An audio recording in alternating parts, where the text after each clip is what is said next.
Olá, o Câmara Livre completa 25 anos e do ponto de vista da história, se você olhar imagens, arquivos, documentos, não significa quase nada, mas é um traço do recorte do nosso arquivo documental, histórico, político e da vida das pessoas aqui na cidade da nossa missão pública. E a gente gosta toda semana de trazer para vocês esses recortes das trajetórias de cada um, para que através das trajetórias dos nossos convidados a gente converse sobre as nossas vidas. Guilherme Berriel Cardoso, obrigado por nos atender. É um prazer, né, poder participar desse programa que eu acho muito legal. Guilherme, a gente tem memória afetiva de infância. Às vezes é uma cor, uma bola, uma passagem, um objeto, alguma coisa que aconteceu, um cheiro, um gosto. Pegando você de surpresa, assim, a gente não conta o roteiro antes, viu? Qual é a sua memória afetiva que vem à cabeça agora, em qualquer idade? Ah, são várias, né? Depois, principalmente da infância, né? Eu nasci em 72, quer dizer, eu cresci nos anos 80, né? Que não tinha internet, não tinha nada. Então, era brincar na rua, era realmente se divertir com os amigos da rua, né? Saía, molecada se divertia, andava de bicicleta o dia inteiro, né? 1980, o menino tinha que fazer na enciclopédia, na Atlas, não tinha jeito. A Não moçada tinha. hoje é moleza. A informação era difícil, né? Hoje a informação está na tela do celular, né? Então, assim, várias lembranças, né, afetivas, né? Qual era o Jardim Estoril para as pessoas que vêm aquela cidade muito além hoje, vai para o lado do recinto Piratininga, lá no outro canto Jardim América, Jardim Europa, existia essas coisas? Não, em 72 eu nasci na casa que meus pais moram até hoje, né? E que é ali na quadra 18 da Rubens Arruda, uma quadra antes, a quadra quando cruza o Rubens Arruda com o comendador José da Silva Marta, Sim. é aquela quadra ali. Então, eu nasci ali. Então, quando eu cresci, tudo ali. Nossa, depois da Comendador, não existia nada. Eu lembro do escritório de vendas do Marte e do Pinho, para vender os lotes ali da quadra 19, quer dizer, não tinha nada. Tinha um outdoor, Jardim Estoril 2, e, meu, muito tempo, muito legal. Eu Seu vi pai fazia o tudo. quê? Meu pai era engenheiro, meu pai faleceu de Covid há 2 anos atrás, ele era engenheiro civil. Engenheiro civil. Ele era engenheiro civil. Ele trabalhou muito no norte do Paraná, ele chegou a ter uma empresa de pavimentação. Então ele pavimentou muitas cidades do Paraná, do norte do Paraná, tanto que a gente chegou a morar 2 anos em Londrina. Entendi. Você morou em Londrina. Em 76, 77, de tanta demanda que tinha lá, e meu pai não ficar viajando, a gente morou 2 anos lá em Londrina, né? Guilherme, que ninguém nos ouça aqui para nostalgia, mas você já tem ido em Londrina recentemente? Você Não, viu faz aquela tempo. cidade? Não Que cresceu. cidadão. Não, é muito. Você imagina nos anos 70, a quantidade de infraestrutura que não tinha nas cidades do norte do Paraná. Daí meu pai prestou muito serviço para a prefeitura, em pavimentação, em saneamento básico, em puxar aquelas tubulações de drenagem. Tem gente que nasce com a alma de engenheiro, outros em casa já olha, já acostuma, tá vendo o pai e já encaixa. No seu caso aconteceu como? Eu sempre gostei muito de matemática e física, né? Muito. Eu sempre estudei, sempre fui de estudar. Tá. Né? Tanto que com 17 anos e 3 meses eu já estava na Unesp estudando. Eu quis fazer o colegial do Exército, na SPSEX, em Campinas. Tinha em Campinas, que era o colegial do Exército, e da Aeronáutica era em Barbacena, em Picar. Daí meu pai sempre, não, faz o colegial do Exército e tal. Daí quando eu estava na oitava série, 86, ainda era período militar, ainda estava com de acabar. 85 foi o último ano do Figueiredo, né? Sim. Em 86 eu prestei SPSEX e Picar, mas eu não tinha estudado o suficiente. Meu primeiro colegial, eu rachei de estudar. Tinha um cursinho preparatório lá em São Paulo. Meu pai comprou todas as apostilas dele e eu fiz tudo. Fiquei na lista de espera da Epicar, de Barbacena. Cheguei, fui bem, fui bem. Só que daí fiquei na lista de espera, daí eu falei, não, daí até um ano eu voltava, né, no colegial. Sim. Daí para voltar 2 anos já ficava difícil. Mas de tanto estudar matemática e física, eu falei, não, já quero ser engenheiro mecânico. Então desde o segundo colegial eu já sabia que eu queria ser engenheiro mecânico. Você terminou o Colégio São José aqui? É, 86, oitava série. Agora, você já sabia, agora você vê, lembrar para 17 anos, nossa, eu quando tinha 17 anos, um monte aqui que a gente conversa, fala, puta, tinha a menor ideia que ia fazer, tá tudo perdido. Eu, graças a Deus... Difícil escolher nessa idade. Meu, graças a Deus, Nelson, sempre soube o que eu quis. Nunca perdi tempo, porque você acaba perdendo um tempo, né? Até você saber o que você realmente quer. Eu, graças a Deus, eu nunca perdi tempo nesse sentido. De saber o que não fazer. Agora vai lá, você 17 anos, já sabia o que fazia, gostava de matemática e física, engenharia, tinha um espelho em casa, isso de alguma forma ambienta a história, a verificação. Agora vai primeiro, segundo, terceiro ano, fala, opa, pera lá, eu vou para elétrica, para mecânica, para civil. Porque você já entra direcionado, né? Eu entrei para mecânica. Sim, né? mais difícil ainda Antigamente escolher. não era assim, você fazia Depois as bases, dirigia. depois você escolhia, né? Mas quando eu entrei já... Você já tinha que cravar a Eu mecânica. peguei a Unesp muito na transição, Nelson. Tá. Porque a Unesp ela foi encampada em 88. Então quem entrou em 88 só pagou a matrícula, depois não pagou mais nada. Eu entrei em 90. Então ainda o meu currículo era da UB. 90, 91, 92, 93. Você se formou em 93, então? Não, Ou depois? 95. Ah, tá. Eu fiz em Engenharia, 6 mas anos, fez eu 6 atrasei anos. 1 ano, Entendi. É porque como eu entrei muito novo na Sim. faculdade, depois que eu já tinha entrado, aí dá uma relaxada. Primeiro ano de faculdade, meu. Relaxada no sentido de, pô, deixa eu curtir um pouco aqui alguma coisa. Alguma coisa. Daí eu peguei, tava muito imaturo também, né? 17 anos, É isso que é muito difícil. imaturo, né? Por mais que você Mas você já, quem antecipar as coisas. você já cravou engenharia mecânica? Já era mais ou menos isso que você queria já? Tanto que eu prestei só o USP, São Carlos, Unicamp e o Unesp aqui em Bauru. Só prestei as 3, porque o terceiro colegial eu também rachei de estudar, cara, rachei. Tanto que em Bauru eu estava no interativo. Tinha só, assim, tinha forte mesmo, interativo, ângulo e objetivo. Você conheceu o Bar do Baiano, então, porque você estudou no mesmo período que eu. Lá da sinuca, não é? Na frente Na da frente faculdade. do Era objetivo. impossível não conhecer. Daí tinha os livros de exercícios. Tanto das 3 escolas. Eu fiz todos os livros de exercício dos 3 em um ano. Assim, eu rachei de estudar mesmo. Daí eu passei na Unesp e falei, não, agora tranquilo, né? Tá. Daí eu peguei muito a transição da UB para a Unesp.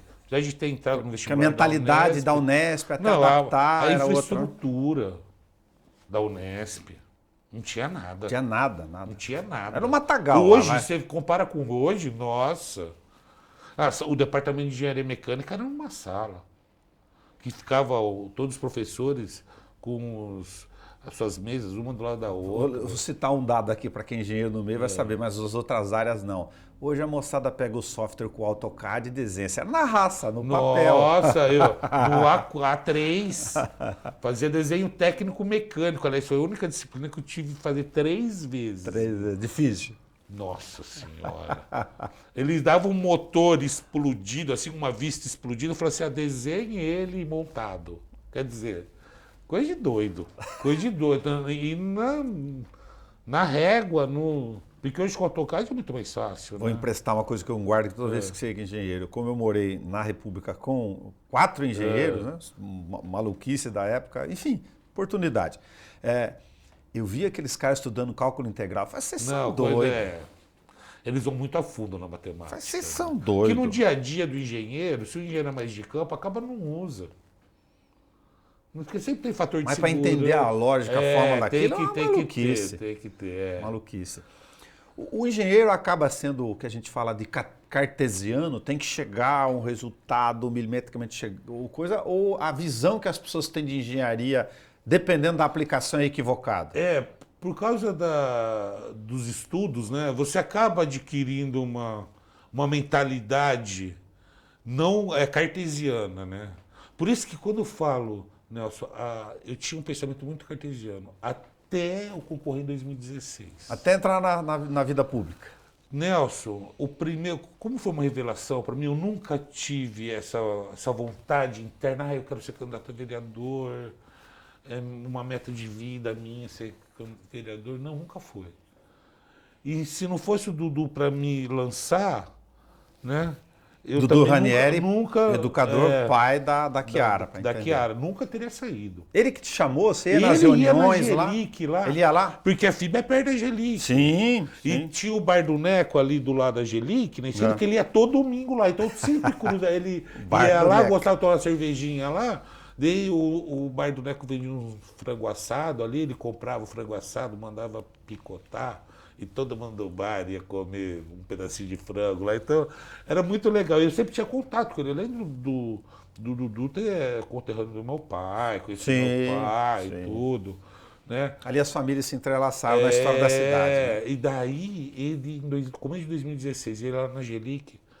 Não, Guilherme, você ajuda muita gente, porque ali na Angelique a gente tem uma torneira, que é um trabalho social que a empresa faz. Fala de ESG hoje, né? Sim. Quer dizer, a gente procura fazer um social. Hoje virou marca institucional, ESG.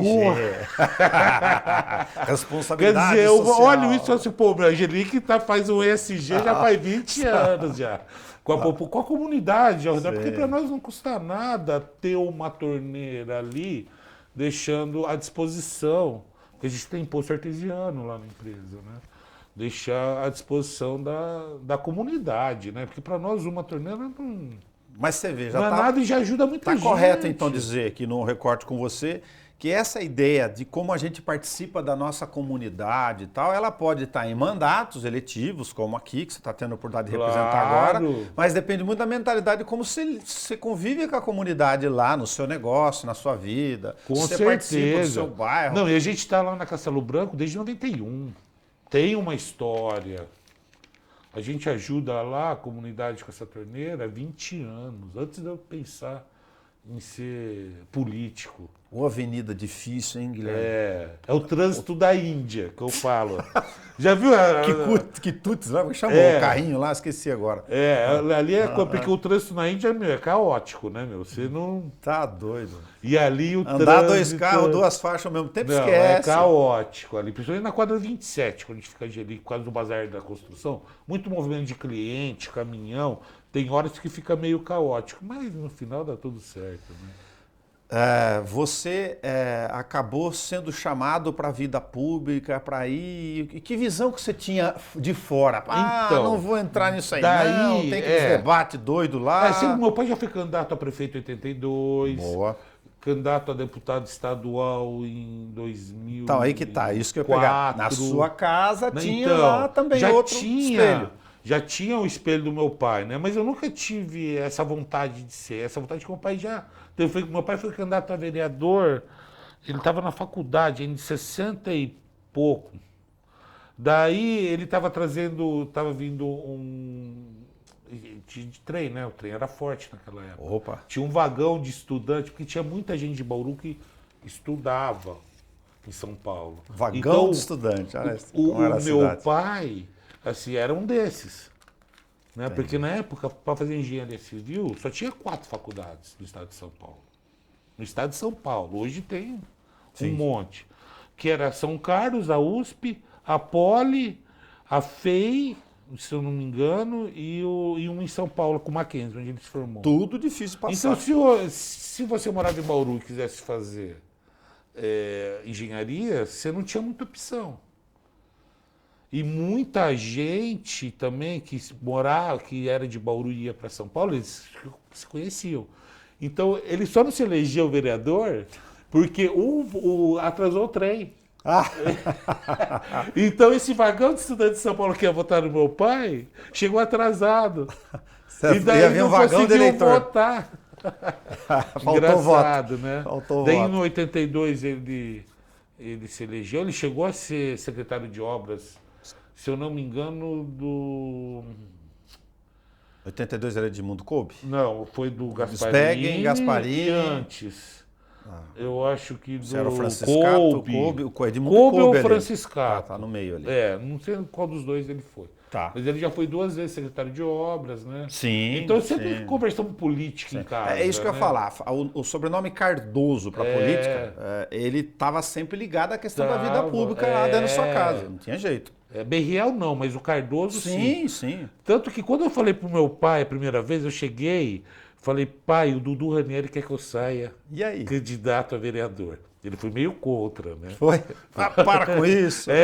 Meu irmão também foi, meu irmão mais velho e tal. Mas o Dudu ia ele foi umas 5 vezes na Angelique. Tá. Porque tem prazo para se filiar no partido. Sim. Então ele foi em janeiro, fevereiro. Com a fichinha lá para E assinar. ele, foi. E daí ele ia embora os meus funcionários. Guilherme, ele tem razão, você conhece muita gente. Você ajuda muita gente indiretamente com a água. Sai. Cheguei para minha ex-esposa, que ela sempre me deu um apoio para a política fenomenal. Ela sempre foi companheira mesmo nesse ponto. Falei, Roberta, o Dudu quer que eu saia candidata a vereador. Ela sai. A coisa foi tomando uma proporção, Nelson, que eu nunca imaginaria. E eu tenho que trabalhar, mas tinha que fazer campanha. Então eu fazia campanha na frente da empresa. A pessoa ia buscar água lá, falava, você tem candidato a vereador? Pá, dava meu santinho, trocava uma ideia com a pessoa. Nelson, eu recebi tanto carinho das pessoas que eu até me emociono em falar isso, Por favor. que eu mudei minha forma de pensar. Em que aspecto? Esse olhar cartesiano, Por isso que você se transformou. eu saí uma pessoa diferente. De quando eu entrei em 2016 para quando eu saí. Apesar de não ter sido eleito. Se eu tivesse outro partido, eu teria sido eleito, porque eu fiquei na frente de 5 vereadores eleitos. Sim. Se eu estivesse num partido desses... Essa matemática doida, né? Que você tem voto para ser, mas não vai eu fiquei em 18º. Pô, de 17. Pô, bati na trave. Opa! Né? Então, quer dizer, foi uma revelação para mim. Foi uma coisa muito... Foi, assim, transcendental, até falaria.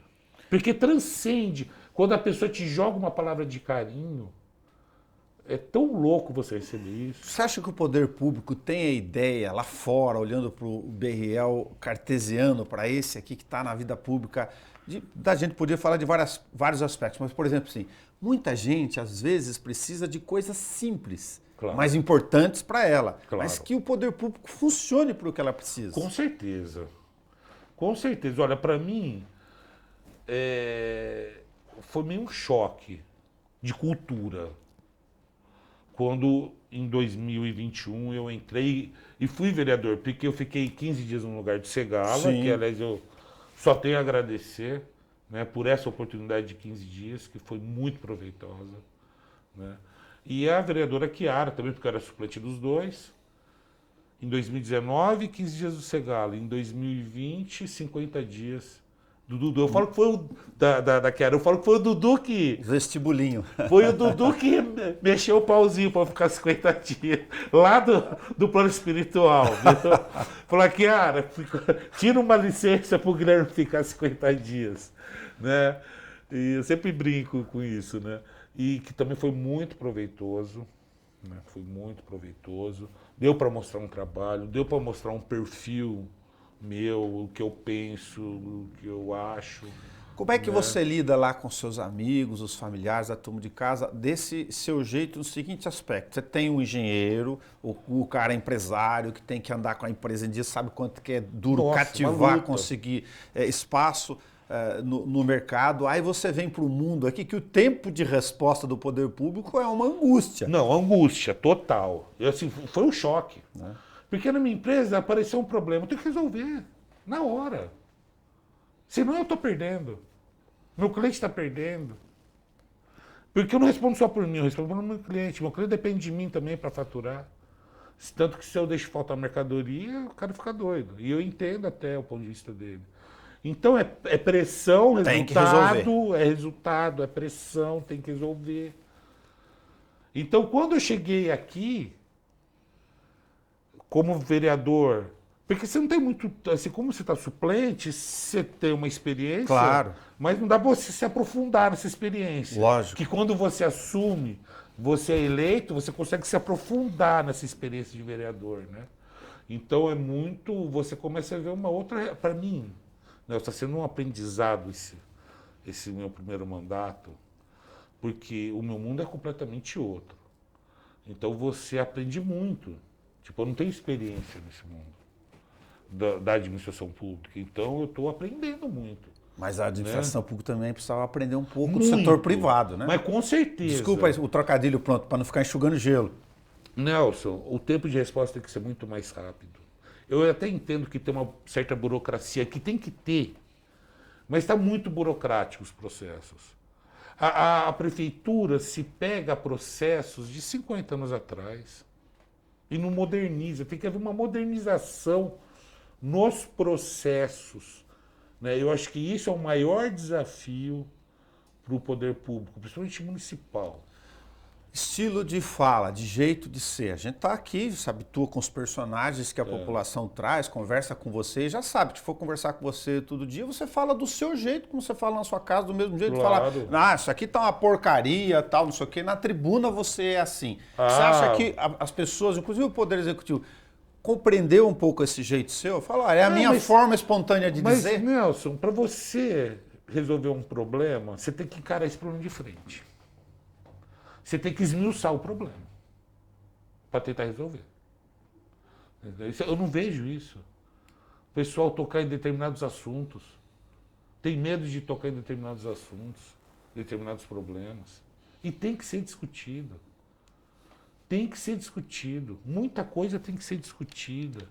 De uma maneira séria, sabe? Igual como eu acompanho agora como parlamentar, por exemplo, essa PPP do lixo. Do jeito que a Caixa Econômica apresentou, de enterrar lixo, cheio de oportunidade para gerar energia através Isso do por lado do lixo. engenheiro prático é difícil de entender. Fala, escuta, eu vou fazer um negócio aqui que Enterrar eu vou enterrar, lixo. pagar para enterrar, mas já estou Enterrar enterrando. dinheiro. Fora as oportunidades que tem com cooperativas de reciclagem, entendeu? Mas não pensa muitas vezes no processo. E joga a conta para a população. Falta muita engenharia no poder público. Tem esse olhar racional. O seu trabalho exige horários alternativos e finais de semana, feriados da tua vida empresarial? Com certeza, eu trabalho todo dia. Eu não tenho um dia de descanso. Só domingo à tarde. Se precisar, dependendo da época do ano, se estiver fazendo estoque para fim de ano, está trabalhando. Então, eu fiquei 12 anos sem férias, né, Nelson, quando eu me formei. Mas só que você é molecão, me formei com 23 anos, sabe? Você tem aquele gás todo. Mas eu fiquei quase doido sem férias, eu assumo. Foi um tempo excessivo. Bota o motor para girar em RPM elevado o tempo inteiro. É porque você é mais novo, você aguenta. Depois desgasta a Porque biela. depois do curso de engenharia, eu fiz especialização em refrigeração na Unesp, né, 2 anos depois. Depois eu acabei fazendo um mestrado lá em engenharia industrial na Unesp. Eu peguei tudo, o começo de tudo na Unesp. Porque quando começou a pós-graduação em engenharia, hoje é dividido. Pós-graduação em engenharia mecânica, engenharia elétrica, engenharia civil. Tava em formação. Quando começou era engenharia industrial. Então tinha mecânico, elétrico, civil, tinha tudo que é jeito lá. Então quando eu fiz o mestrado, eu acabei o mestrado na área de refrigeração. Daí eu fui para São Carlos fazer doutorado. Entendi. Lá na USP São Você fez Carlos. doutorado em que setor? Engenharia, tudo? E lá Já é especializado. Lá tem 5 subdivisões, né? Ok. Eu fazia em energia, em térmica e energia. Que era o NETEF, é o Núcleo de Engenharia Térmica e Fluidos, aonde eu fazia o doutorado. Mas eu não aguentei, eu fiz as disciplinas, mas na hora de escrever a dissertação é muito pesado. Você tem que se dedicar realmente. Eu era meio um peixe fora d'água ali. Porque eu tinha empresa e a maioria dos alunos fez a faculdade, já fez o mestrado e já fez o doutorado. O cara só estudava. Ficava das 8 da manhã às 8 da noite na faculdade, você entendeu? Então, mas foi uma experiência, apesar de não ter acabado, foi uma experiência muito gratificante, porque eu também saí outra pessoa também. Você fez engenharia mecânica e industrial, mas você gostava de automotiva, de É, carro, mecânica, motores, né? essas coisas? É que depois, quando eu Sim. fiz o mestrado industrial, porque tem várias Isso. subdivisões, né? Foi subdividindo, É, especializando. daí, mas tem engenheiro mecânico que é automotivo. Sim, sim. Você gosta de Eu- carro, motores, essas Eu coisas? gosto, Gosta? gosto. Mas assim, o meu foco sempre foi refrigeração, porque desde 91 eu estudo refrigeração, né, Nelson? Fiz estágio quando estava na faculdade na Friar, que não existe mais. A refrigeração que você aprendeu lá na faculdade, daquele período, então no final dos anos 80, ali 90. Agora estão falando 30, 40 anos à frente, né? Parece uma eternidade, mas para o ponto de Claro. vista da história pode ser pouco, dependendo do que você está falando. Ela mudou muito também? Muito, É? muito. Não os conceitos básicos, mas a eletrônica Tá. mudou O que entrou de muito. embarcado dentro da automação. Automação, a indústria 4.0, a internet das coisas, isso está mudando demais. Você monitorar instalações de refrigeração à distância, online, em tempo real, você entendeu? Através da nuvem, com programas supervisórios de nuvem que vai captando, porque a indústria 4.0, meu, ela veio para vai mudar a cara da indústria, né? Porque a quarta revolução industrial, né? Não sei. Sim. Porque, só para rapidamente, para você Claro. ter uma ideia, a primeira revolução industrial de 1700 e lá vai fumaça, né? Que foi a máquina a vapor, que libertou o homem da dependência da força animal. Porque antes o homem, para fazer Tração, tudo, força animal. era tudo força animal. Né? Com o advento da máquina a vapor, libertou o homem da tração animal. E daí essa foi a primeira revolução industrial. Daí em 1890, com o surgimento do motor elétrico, Engraçado, 100 anos depois, não? até um 1789, pouco 1890, mais, né? um pouquinho mais. Um século aí. O motor elétrico foi a segunda revolução industrial, porque realmente revolucionou, Imagino. né? E daí a terceira revolução industrial foi os controladores lógicos programáveis, que foi a indústria automobilística, principalmente dos anos 60, tinha muito, era tudo contatora. Então, tipo assim, se tinha uma linha de montagem de um carro, era tudo mecânico, era umas contadoras mecânicas que tinha que fazer todas as operações. Então, de repente, vai mudar o modelo. Tinha que mudar todo esse quadro elétrico. Com o CLP, o controlador lógico programável, só mudava a programação. Então, foi realmente a terceira revolução industrial. E hoje, a quarta revolução industrial é essa de dados, né? Uma quantidade gigantesca de dados que é produzido, Big Data, sabe como as coisas, esses conceitos estão relacionados, né? Só que aplicado à indústria, né?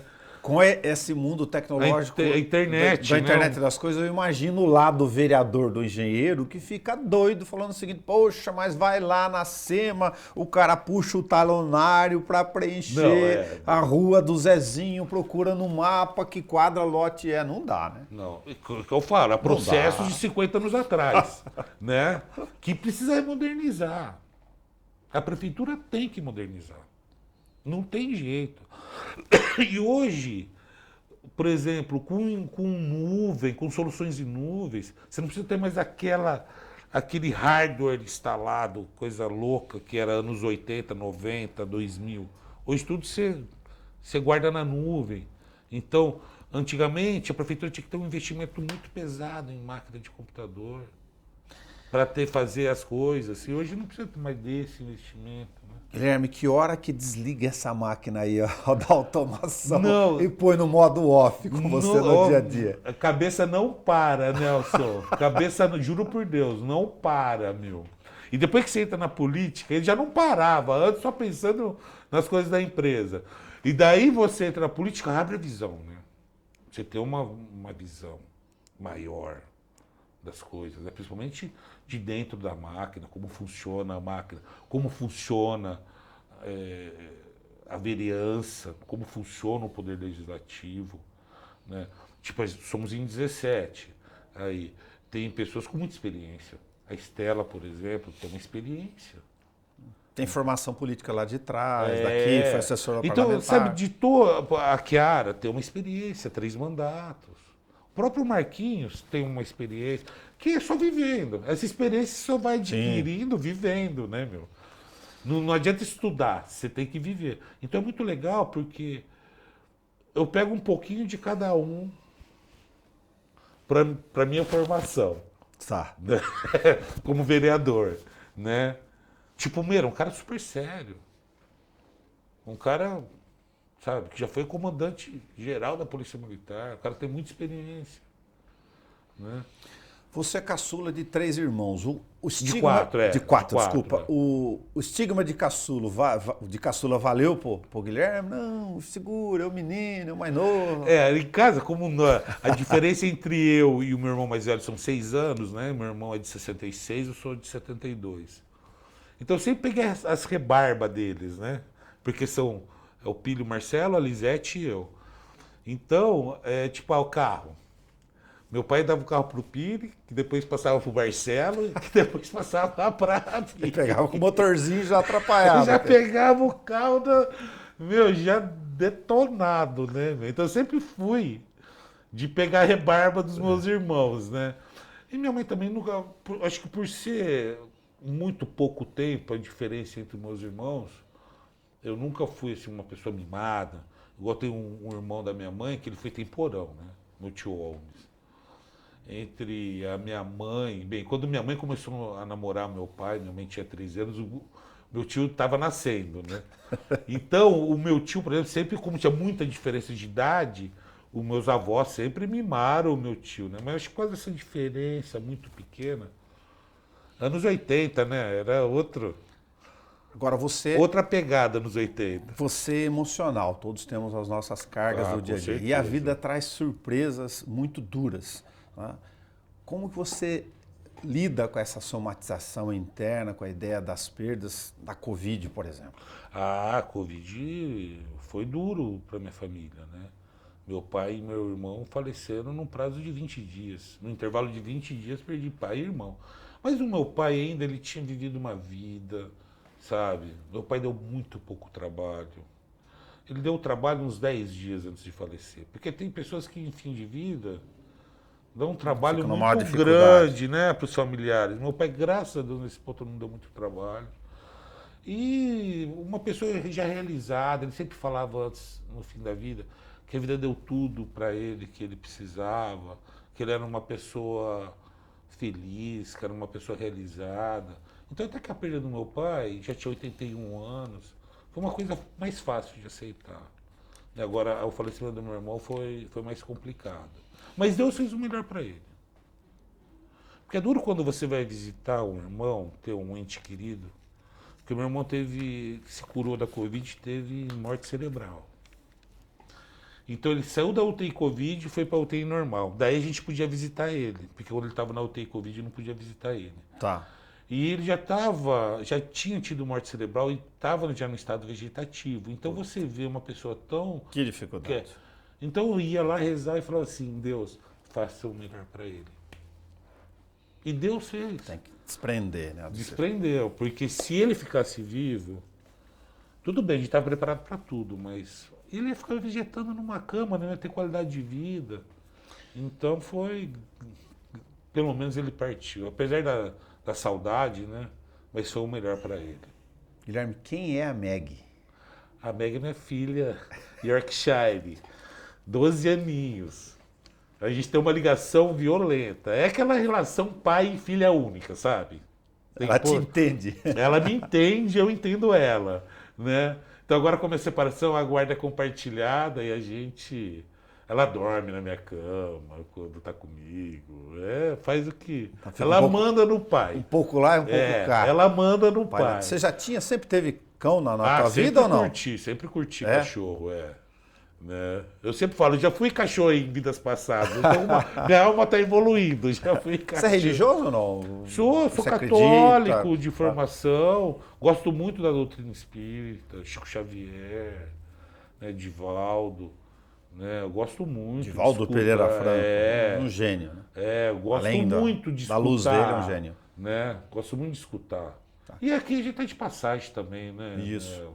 Falar da tecnologia. Você jogou um pouco tênis, né? Joguei tênis quando moleque. Nunca fui aquele expoente, mas joguei tênis, squash, na maratona. Agora, você ia na casa dos amigos ali perto da Comendador Marta, os discão de bolachão, ouvir. Hoje você pega o Spotify, deita e rola. Mas sabe quando surgiu o Spotify? Tinha um amigo meu de colegial, né, o Ronaldo. Você tem sua playlist? Opa, tem 1.500 músicas. E tá sempre aumentando. E é diversificada, viu? É para som para todos os momentos, né? Entendi. Então eu lembro quando eu era moleque, eu fazia colegial com o Ronaldo. A gente ia na casa dele. Puta, ele tinha uns 800 LPs. Mas era um armário. Long play. Meu, eu olhava e falava, puta, que da hora, meu. Eu queria ter uma dessa. E hoje você vê como é a tecnologia, né? Porque o que é o Spotify? Você tem acesso a uma biblioteca gigantesca de música. Infinita. Você pode ficar escutando todas as músicas que tem. Não vai conseguir. Você vai morrer, mas não vai chegar no fim.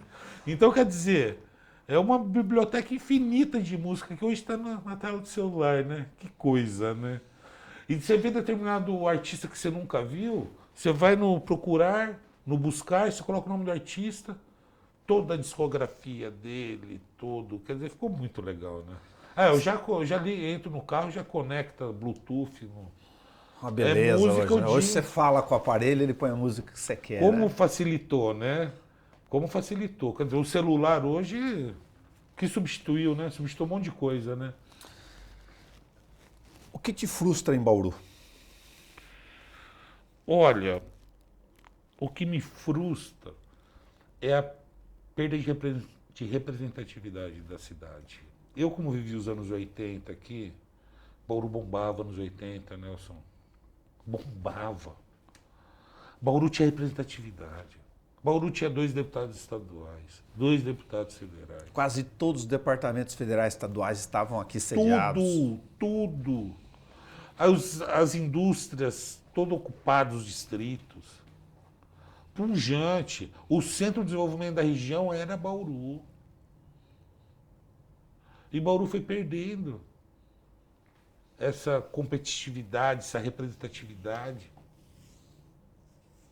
Então temos que reverter isso aí.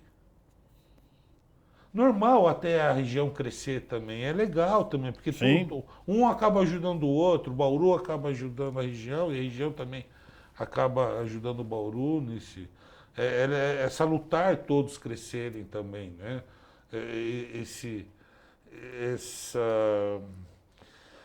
Esse motor do desenvolvimento ser diluído um pouco nas cidades. Mas Bauru perdeu demais. O que te anima em Bauru, então? O amor à cidade, né? Tem uma identificação com a cidade muito grande, né? E tudo tem jeito. Eu acho que Bauru, eu sempre acreditei na cidade. Sempre. E Bauru tem um potencial muito grande, muito grande. Só que temos que remodelar muita coisa. Indústria, principalmente. Olha o que aconteceu com Lençóis, com a Bracel. Mudou a cidade. A vinda de uma indústria de grande porte para Lençóis. Olha o que transformou a cidade. Então, o Bauru tem que ter um olhar para as indústrias muito grande, porque pode fazer a diferença. O que significa a lavanderia da casa da dona Liene para você, para sua história? É o começo de tudo, em 89, com a Gelic, né? É o começo de tudo. A Gelic nasceu ali, através da ideia do meu irmão, Pili, que antes gelo vinha de São Paulo. Gelo imposto quando você ia Pili que foi fazer direito depois, né? O Pili foi fazer direito. Ele tocar teve o caminho a ideia, né? E minha avó Minerva, que foi que regou, porque até o Pili ter a ideia era uma sementinha. Tá. Quem regou essa sementinha para dar frutos foi a avó Minerva. Foi a avó Minerva que emprestou o dinheiro para o Pili. Opa. Para comprar a primeira maquininha e 2 freezers. Um para fazer estoque na lavanderia e o outro no Posto 9, lá na Praça Portugal, que foi o nosso primeiro cliente. Então, se não fosse a minha avó, ia ser uma sementinha que não germinou. Graças à minha avó Minerva, que ela regou a sementinha, tanto que ela é devota daquela igreja ali na Duque. A Duque de Caxias? É. Das Graças ali? Não, perto no teu viaduto Viaduto das Nações? das Nações, aquela igreja logo ali, Poxa vida, também confundi. da ali. Santa ali. É, eu sei qual é. Santa Rita? Santa Rita, dei minha avó, Oxe, tanto tem que que lembrar. todo ano, quando tem a quermesse, eu dou o gelo para Opa. a quermesse, assim, gratidão mesmo, né? Porque se não fosse minha avó, nada disso. Ia ser só uma ideia. Que você tem várias, né? Várias ideias de negócio, Claro. tem várias, mas que vinga mesmo, né? E muita dedicação, né? Assim, quando você é patrão, Nelson, eu sempre falo, a prioridade nunca é você. A prioridade é a empresa. Claro, você não vai precisar necessidade. É diferente quando você é funcionário. O salário que você recebe, se você é funcionário, aquele dinheiro é seu. Você, quando é patrão, você vê um volume de dinheiro que aquilo lá não é seu. Fornecedor, funcionário, imposto, isso aqui é seu. Então é muita dedicação. É muito sacrificante, assim, nesse ponto. E se você quer ver a empresa crescer, você tem que estar sempre investindo. Então, porque se quiser quebrar é fácil. Uma empresa quebrar é facinho. Agora pode crescer.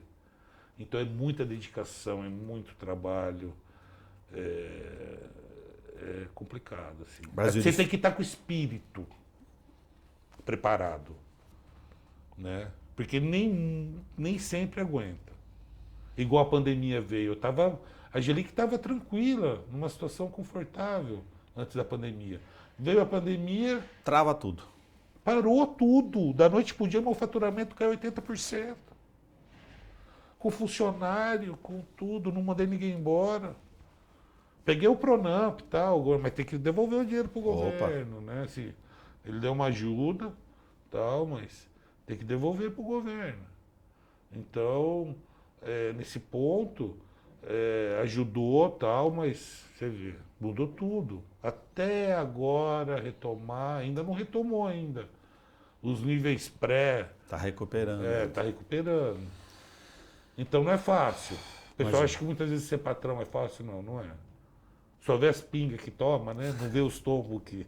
As cacetadas. Mas é legal quando você se identifica com o negócio. Eu me identifico com a empresa.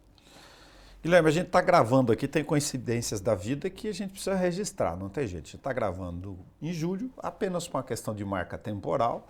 De 2023, há 27 anos você estava se descobrindo para a questão da refrigeração, lavou Minerva, desde ideia 91, antes, né? E aí, como empresário, né, como empresário com mesmo, 27 desde- anos. A gente está falando de 25 anos de vida aqui, como voa, né? Voa. Mas é gratificante. Você fazendo o que você gosta. Porque no final, o que é o importante? É você ser feliz. Não é, Nelson? Você tem que Boa. ser feliz no que você faz. Não adianta, meu. Nem tudo é dinheiro. Claro, o dinheiro é importante para você ter as coisas, conseguir, poder usufruir do dinheiro, não virar um escravo do dinheiro. Mas o importante é você ser feliz. Então, nesse ponto, graças a Deus, Nelson, eu sempre fui feliz. Na escolha da minha profissão, na refrigeração, na Angelique. Porque fora a Angelique, eu presto serviço de engenharia em refrigeração. Tipo, alguém vai montar uma câmara, eu faço projeto de refrigeração, sempre visando a economia de energia elétrica, que é o trabalho de 30 e poucos anos meu como engenheiro, né? Sempre focado nessa área de conservação de energia elétrica em sistemas de refrigeração. Então, puta, sempre fui feliz, graças a Deus, meu, nesse ponto eu só tenho a agradecer a Deus.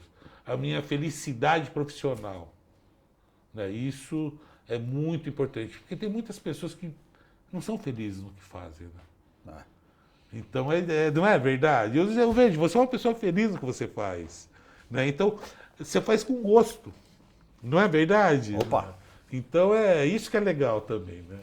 Guilherme Berriel Cardoso, muito obrigado por você ter emprestado o seu recorte de trajetória dos 25 anos, que são simbólicos e muito mais do que simbólicos com a gente aqui, e também por suportar os nossos pitacos do dia a dia. Porque o jornalista é um cientista generalista e não é nada ao mesmo tempo. Mas eu acho muito legal, viu? Porque sempre é uma outra visão.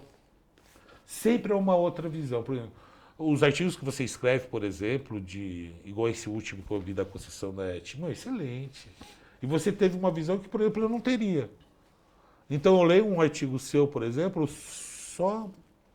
eu só estou aprendendo, Nelson. Eu acho isso muito legal. Né? Você está sempre aprendendo. É fundamental. Obrigado. E no Câmara Livre aqui, se eu não te deixei falar alguma coisa, é a última pergunta do nosso bate-papo. Por favor, fique à vontade. Não, mas eu estou muito feliz como vereador. Olha, está sendo uma experiência maravilhosa, maravilhosa mesmo. Você poder contribuir com a cidade. Né? Apesar que a atuação do vereador ela é meio limitada, porque quem executa é o executivo. Né? Nós só fazemos projetos de lei e fiscalizamos. Mas pela experiência que eu tenho de vida e pelo olhar que eu venho de uma outra cultura, da iniciativa privada, daí você vê essas diferenças, então você poder contribuir com a cidade, sempre dando espetáculo, para melhorar, né, Nelson? Para a cidade evoluir, para a cidade ir para frente, né? É muito legal, muito legal. E eu sou bauruense, vou morrer aqui em Bauru, tenho uma identificação muito forte com a cidade, né? E está valendo muito a pena ser vereador. Até incentivo outras pessoas a entrar na política, porque para mim foi uma revelação, apesar de sempre conversar política em casa e tal, né? Não foi um sentimento interno que nasceu, eu quero ser vereador, mas foi uma revelação e vale a pena. O Câmara Livre agradece ao bate-papo dos nossos recortes da nossa história de 25 anos, que, se Deus quiser, persegue a vida aqui na nossa missão pública.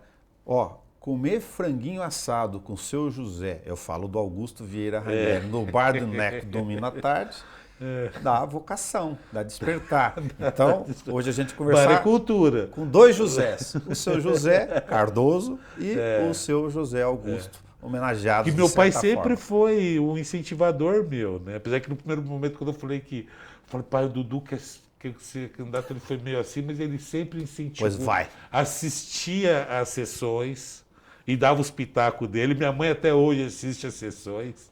Daí eu chego em casa, minha mãe, fulano foi bem. Mas o outro fulano, o ciclano, pelo amor de Deus. Muito obrigado. Até nosso próximo Câmara Livre.